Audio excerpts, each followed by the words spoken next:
Nous sommes le vendredi 16 février, il est 7h30, on est en direct bien évidemment. C'est la matinale de l'info sur Grand Lille TV, ravi d'être en votre compagnie ce matin. Bon réveil et bon appétit à toutes et à tous si vous prenez votre petit déjeuner avec nous. On a d'abord de belles choses à vous annoncer. Et du côté de la météo, le soleil sera présent toute la journée et quasiment tout le week-end avec parfois quelques nuages, quelques passages nuageux sans conséquence. Des températures un peu fraîches ce matin, mais le thermomètre va grimper cet après-midi jusqu'à 9 degrés de prévu à Lille et surtout notez bien, du soleil aujourd'hui vendredi et jusqu'à dimanche tout le week-end, 3 belles journées d'hiver annoncées par la chaîne météo.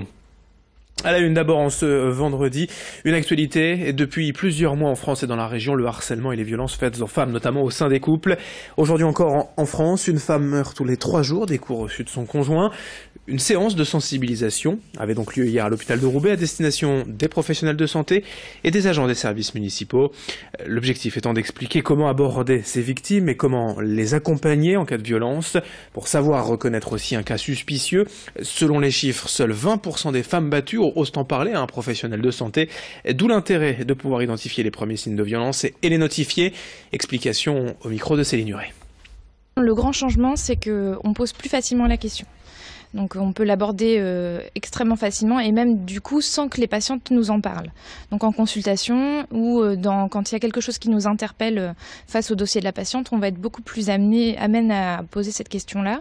Ensuite, quand on va être face à une situation de violence, on va être plus à l'écoute de ce qu'elles vont nous dire. On va être beaucoup moins dans un discours d'orientation d'obligation entre guillemets de prise en charge des choses. On va pouvoir leur donner des réponses, on va pouvoir leur expliquer quelles sont les choses qu'elles vont pouvoir mettre en place. D'ici quelques semaines, le groupe libraire régional Le Furet du Nord comptera 2 nouvelles enseignes en Belgique et c'est une première pour l'entreprise déjà très présente dans les Hauts-de-France et à Paris. 2 librairies vont être prochainement intégrées en Wallonie, à Louvain et à Namur précisément. À chaque fois, les salariés seront conservés, a déjà annoncé le Furet du Nord, portant ainsi le nombre total de salariés de la société à 420.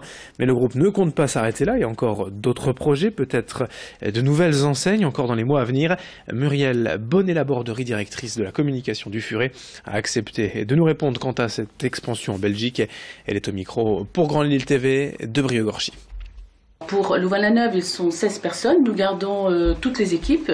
Et à Louvain et à Namur, elles sont 12 personnes. Ce sont 12 personnes. Et donc, nous gardons les équipes. Donc, ils connaissent bien déjà leur magasin. Donc, pour le visiteur, ça ne change pas grand-chose. On va bien sûr changer l'enseigne. Mais ensuite, on va petit à petit rapprocher, on va dire, nos logiciels, notre informatique.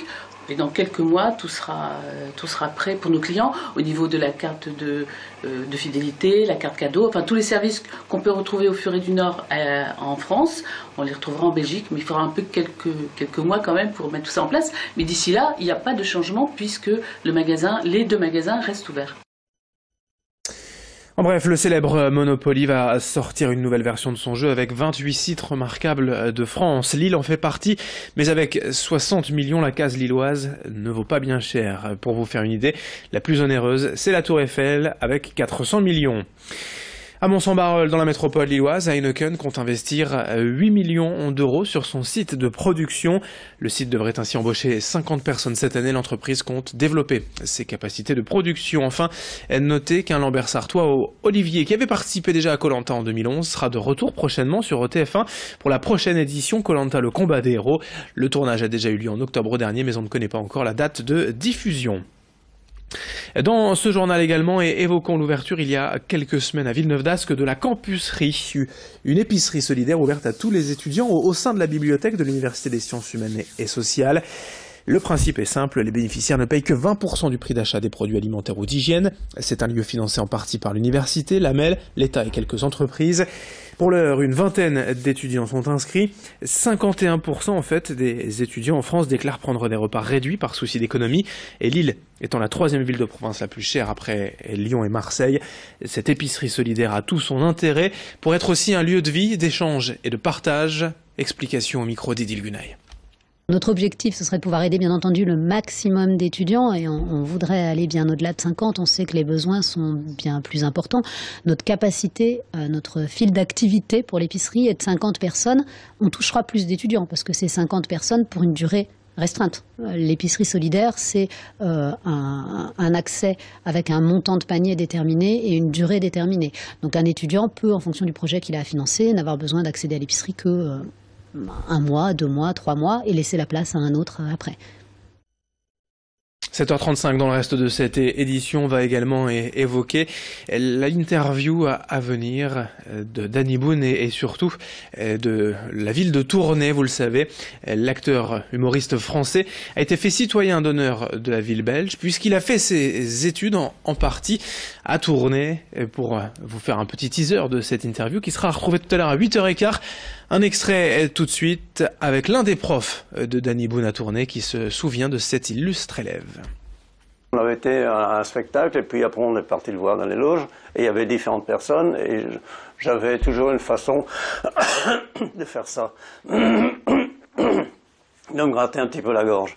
Et je l'ai fait et alors lui était de dos, il s'est retourné et non, il a dit il est là, il s'est retourné. Ça m'a fait plaisir, mais ça m'a fait drôle.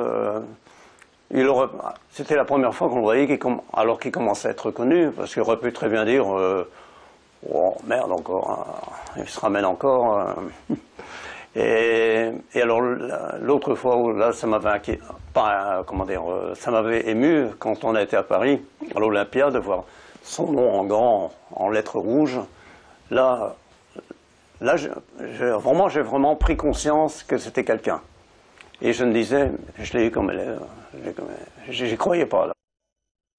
Danny Boone sur Grand Lille TV, citoyen d'honneur de la ville de Tournai, le reportage complet tout à l'heure à 8h15. Pour l'heure, on va juste parler d'un peu de sport, le programme du week-end. En football, match au sommet pour le LOSC, à domicile face à Lyon dimanche après-midi à 17h. Lyon actuel 4e de Ligue 1, ce sera compliqué pour les Lillois, on en reparlera. En basket féminin, le SBVA joue à Nice dimanche à 14h30. Et en Ligue A de volleyball, le TLM Tourcoing accueille Toulouse demain soir à 20h. Voilà, on a été complet sur l'actualité, 7h37 en direct. Dans un instant à suivre vos prévisions météo sur Grand Lille TV. Du soleil aujourd'hui et ce week-end au rendez-vous.